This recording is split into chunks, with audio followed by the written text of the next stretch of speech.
دوس كمل.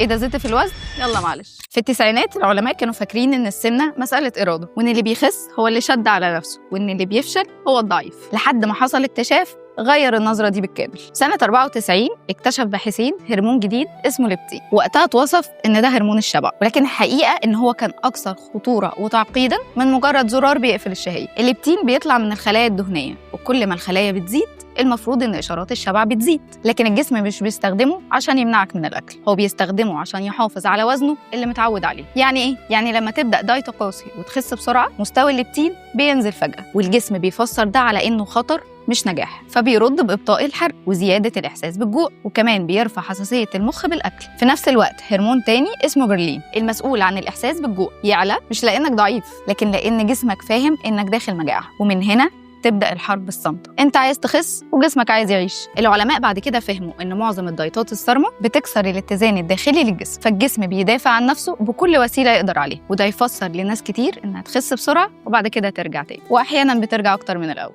المشكلة مش بس في الدايت، المشكلة ان الجسم مش بيفهم الحرمان على انه تحسن، بيفهمه ان هو تهديد. ومن هنا ظهر مفهوم جديد في التغذية الحديثة، ان النجاح الحقيقي مش انك تكسب معركة قصيرة ضد جسمك، لكن تغير الظروف اللي تخلي جسمك يوافق يغير وزنه من غير ما يدخل وضع طوارئ. توازن في الاكل، نوم كفاية، حركة منتظمة، نقلل من التوتر، دي حاجات مش رفاهية، دي اشارات امان للجسم. لو جسمك بيقاوم الدايت ده مش لانه عنيد، لكن لانه بيحاول يحميك. شفت بقى انك مش ضعيف، انت بس مش ماشي على النظام الصح.